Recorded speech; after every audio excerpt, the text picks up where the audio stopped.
yung kita mo namumunga, tumutubo na, pakarami ko nakukuha, pero di pa rin nalulula. Tas sa ugali wala pa rin binago, tao pa rin pag umaharap sa tao. Pero pag usapang rap pa, iba-iba ko, literal na may bago kong naabangan sa tuwing may ilalabas na bago. Yan ang ginawang pambawi sa nakikinig palagi, para masalo sila ganahan. Di yung mga bago ko hanapin, yung iba naman nabababawan, pero di na para atupagin. Di kasi nila maunawaan, naimbulsa ko pinapalalim.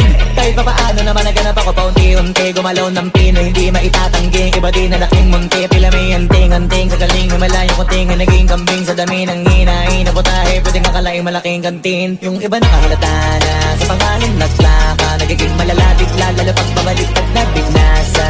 Pag gumagawa, ginagawa, magagawa, maiba lang ang lasa, para maipakita ko din na din ako gumagawa na basta-basta. Ngayon lalo pang nananabik, kasi meron ang